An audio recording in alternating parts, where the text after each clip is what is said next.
Corona काल में वो कर दिखाया है कि विश्व ने उसका लोहा माना है। हिंदी साहित्य के इतिहास में इस प्रकार का प्रयोग करने का हम लोगों ने एक प्रकल्प लिया हुआ है, ऐसा काम करने का सोचा हुआ है, क्योंकि कविता ऐसी होती है जो जुबान पर चढ़ जाती है, हमारी जीवा पर चढ़ जाती है और बहुत आगे तक वो बात हमारी चली जाती है। इस पूरे काव्य महोत्सव में विश्व के करीब 16 देशों ने प्रतिभाग किया। 16 देशों के कवियों को इकट्ठा कर पाए, कैसे पॉसिबल होगा? ये महज एक किताब नहीं है, एक ये दस्तावेज है और एक ये कालजयी ग्रंथ है। अंतिम क्षण तक चित्रकूट को सेवा क्षेत्र बनाया। हिंदी जैसे विषय में आपने पीएचडी किया, डॉक्टरेट किया और उसके बाद आप अंग्रेजी के अध्यापक हैं, कैसे कर पाते हैं ये सब? अंग्रेजी की रोटी खा रहा हूँ, लेकिन हिंदी हमारी मातृभाषा है।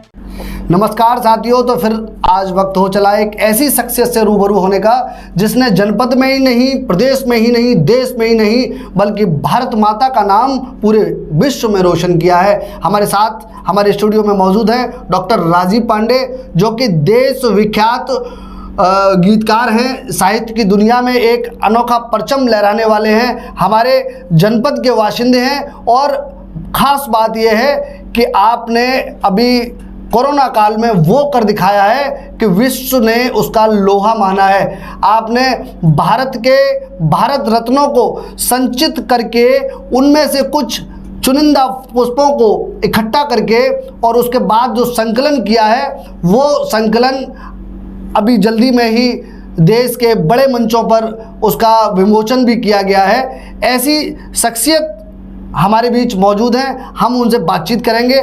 आइए तो देखते हैं डॉक्टर राजीव पांडे सर के बारे में और क्या खास है। सर नमस्कार मित्रों, बहुत धन्यवाद। ये अभी आपने कोरोना काल में एक काव्य संकलन, काव्य महोत्सव का आयोजन किया। अनवरत 12 घंटे तक ऑनलाइन जो कवियों का एक कवि सम्मेलन चला, जिसने गोल्डन वर्ल्ड रिकॉर्ड दर्ज कराया है अपना। तो इसकी प्रेरणा कहाँ से मिली आखिर आपको? देखिए, मैं बहुत स्पष्ट और कम शब्दों में एक बात को बताना चाहता हूँ। देश के जो महानुभाव महापुरुष ऐसे हैं जिनके बारे में गद्य में तो कुछ पढ़ने को लिखने को मिलता है, लेकिन पद्य में पढ़ने को बहुत कम मिलता है। हिंदी साहित्य के इतिहास में इस प्रकार का प्रयोग करने का हम लोगों ने एक प्रकल्प लिया हुआ है, ऐसा काम करने का सोचा हुआ है कि जो हिंदी साहित्य में इस प्रकार का काम आगे आए जिनको अभी तक कहीं पढ़ा नहीं गया है, कहीं लिखा नहीं गया है। तो देश के महापुरुषों पर जिन्होंने भारत रत्न जैसे सर्वोच्च सम्मान को प्राप्त किया है, उन पर एक दिमाग में ऐसा एक प्रश्न आया कि इन लोगों पर भी कुछ कविताएं लिखवाई जाएं। तो क्योंकि कविता ऐसी होती है जो जुबान पर चढ़ जाती है, हमारी जीवा पर चढ़ जाती है और बहुत आगे तक वो बात हमारी चली जाती है। तो इस तरह से हमारे दिमाग में ये विचार आया कि उन पर काम किया जाए।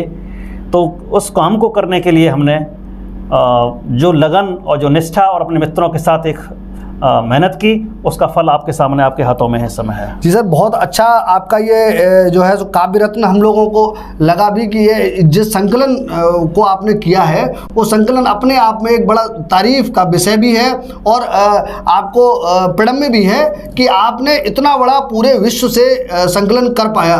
सर, आपके इस महोत्सव में, इस पूरे काव्य महोत्सव में विश्व के करीब 16 देशों ने प्रतिभाग किया। उन 16 देशों के करीब 311 कवि, जो मेरे पास डेटाज हैं उनके आधार पर, उसमें 300 से ज़्यादा कुछ कवि जो है सो उसमें प्रतिभाग किए। तो कैसे कर पाए आप ये सब कि इतना 16 देशों के कवियों को इकट्ठा कर पाए? कैसे पॉसिबल होगा? मैं बताना चाहता हूँ आप सभी दर्शकों को कि विश्व स्तर पर मैं एक अंतर्राष्ट्रीय संगठन चलाता हूँ, अंतर्राष्ट्रीय शब्द सृजन से स्पष्ट है कि साहित्य के लिए मैं काम करता हूँ। विश्व के लगभग 20 देशों में और भारत के 25 राज्यों से अधिक जहाँ मेरे प्रतिनिधि हैं, मेरी शाखाएं हैं, इसका काम करते हैं। और हिंदी साहित्य को पूरे विश्व में स्थापित करने के लिए, कुछ ऐसा नयापन लाने के लिए, लोग, जब आपके पास कुछ कंटेंट नया होता है, कुछ नया दिखाने के लिए होता है, तो लोग आपके साथ जुड़ते हैं और पूरी निष्ठा के साथ कोई काम किया जाए। जैसा कि ये भारत रत्न आप सबके समक्ष ये किताब है, ये महज एक किताब नहीं है, ये दस्तावेज है और एक ये कालजयी ग्रंथ है जिसमें 2 से 15 कवियों को संकलित किया गया है। इसकी पूर्व पीठिका में, उसके थोड़े से इतिहास में जाना चाहता हूँ कि हम लोगों को जब विचार आया तो नवंबर 21 में हमने एक कार्यक्रम किया।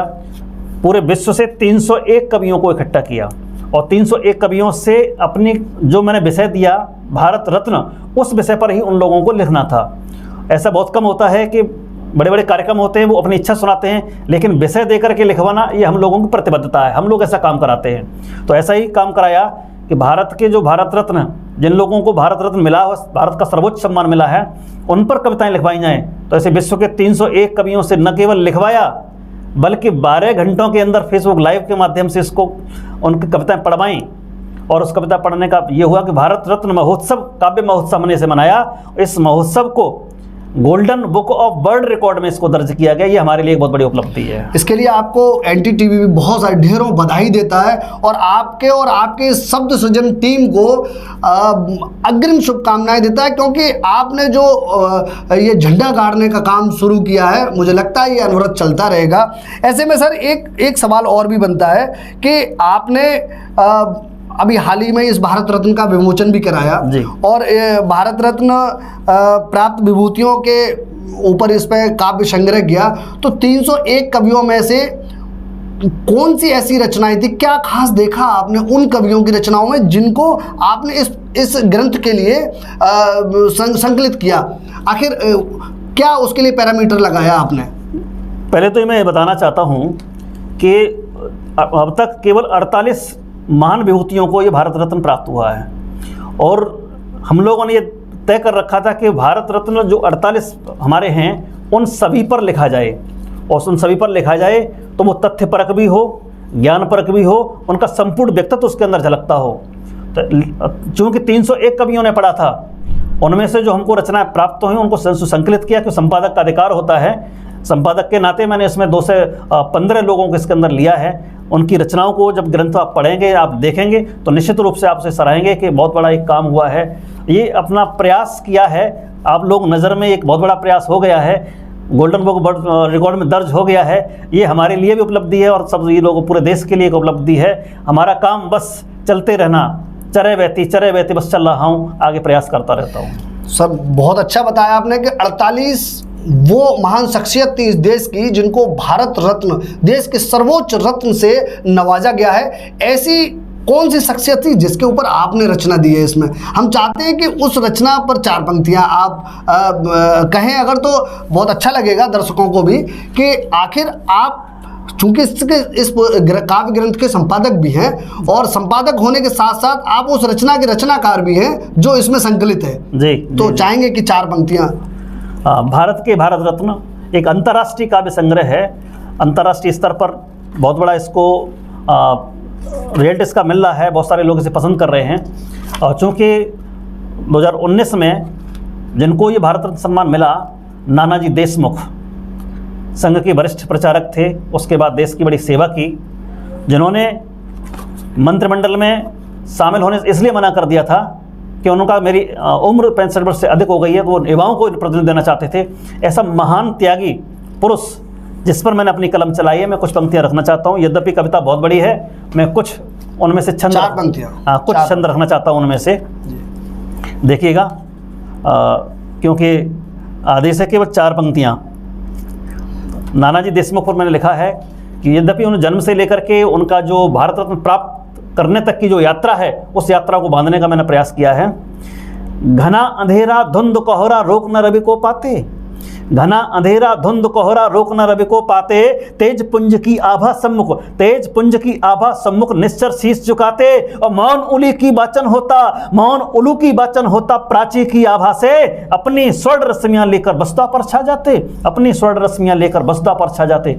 जो 4 पंक्तियों का है, कभी रुकता नहीं है। अंतिम 4 पंक्तियां इसकी ये कवियों की एक कहते हैं ऐसी इच्छा शक्ति भी होती है कि 4 पंक्तियां तो मुझे लगता है पहला शब्द रहती हैं उनकी, इस तरीके से बढ़ता रहती हैं, क्योंकि प्रारंभ करने में 4 पंक्तियां आ जाती हैं, प्रारंभ होता है। जी आगे। अंतिम 2 बंद रखता हूं मैं, उसके अंतिम 2 छंद रखे देता हूं, आप उसको संविधान कार्य में पूरा पढ़ा हुआ मान लेना जी। अंतिम क्षण तक चित्रकूट को सेवा क्षेत्र बनाया, नानाजी देशमुख। अंतिम क्षण तक चित्रकूट को सेवा क्षेत्र बनाया, गिरिवन के वंचितवासी को, गिरिवन के वंचितवासी को सखा भांति अपनाया, चले राम के आदर्शों पर, चले राम के आदर्शों पर सेवा का प्रण लेकर सन 99-19 में पद्म विभूषण पाया। और यात्रा भारत रत्न तक की। ग्राम व्यवस्था में आया था एक बड़ा परिवर्तन, ग्राम व्यवस्था में आया था एक बड़ा परिवर्तन, मिली विवादों से जब मुक्ति मुस्काए थे आंगन, मरणोपरांत सन 19 में भारत रत्न मिला था। ग्राम शताधिक की पीड़ा का, ग्राम शताधिक की पीड़ा का जो करते उन्मूलन, जो करते उन्मूलन। बहुत सुंदर। निश्चित रूप से नानाजी देशमुख साहब को जो भारत रत्न से नवाजा गया है, वो उसके पीछे क्या कारण थे और उनको किन विशेष बातों की वजह से उनको उस रत्न के लिए चुना गया, आपने अभी अपनी इन बंदों के माध्यम से, इन पंक्तियों के माध्यम से हम सबको बताया। और आखिर में एक जो खास बात है आपको लेकर, आपके बारे में जितना हमने पता किया, जानते हैं कि आप द्विभाषी ज्ञान तो लगभग सभी लोग रखते हैं, लेकिन आप मजबूत पकड़ भी रखते हैं। आप पेशे से शिक्षक भी हैं, एक इंटर कॉलेज में प्रधानाचार्य भी हैं, और बावजूद इसके कि आपने हिंदी जैसे विषय में आपने जो है सो पीएचडी किया, डॉक्टरेट किया, और उसके बाद आप अंग्रेजी के अध्यापक हैं। कैसे कर पाते हैं ये सब? देखिए, भाषा जानना और भाषा सीखना ये प्रत्येक व्यक्ति का अधिकार है, वो जान सकता है और सीख सकता है। अंग्रेजी का मैं अध्यापक रहा हूँ, प्रास्नातक अंग्रेजी और हिंदी दोनों में है, पीएचडी मेरी हिंदी में है। अंग्रेजी का ही अध्यापक नियुक्त हुआ और अंग्रेजी का आज तक काम कर रहा हूँ, अंग्रेजी की रोटी खा रहा हूँ। लेकिन हिंदी हमारी मातृभाषा है, उस मातृभाषा में काम करना, उसके राष्ट्र के प्रति समर्पण भाव रखना, ये अपना अधिकार भी है और अपना कर्तव्य भी है, उसको मैं निभा रहा हूँ।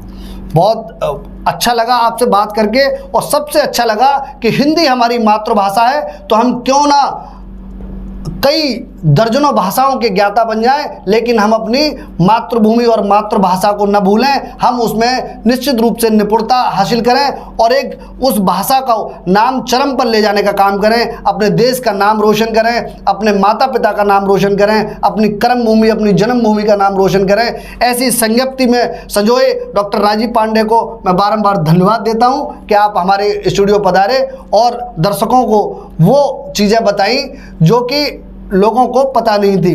बहुत बहुत धन्यवाद आपका। बहुत धन्यवाद आपका, बहुत बहुत धन्यवाद। बहुत नमस्कार। नमस्कार।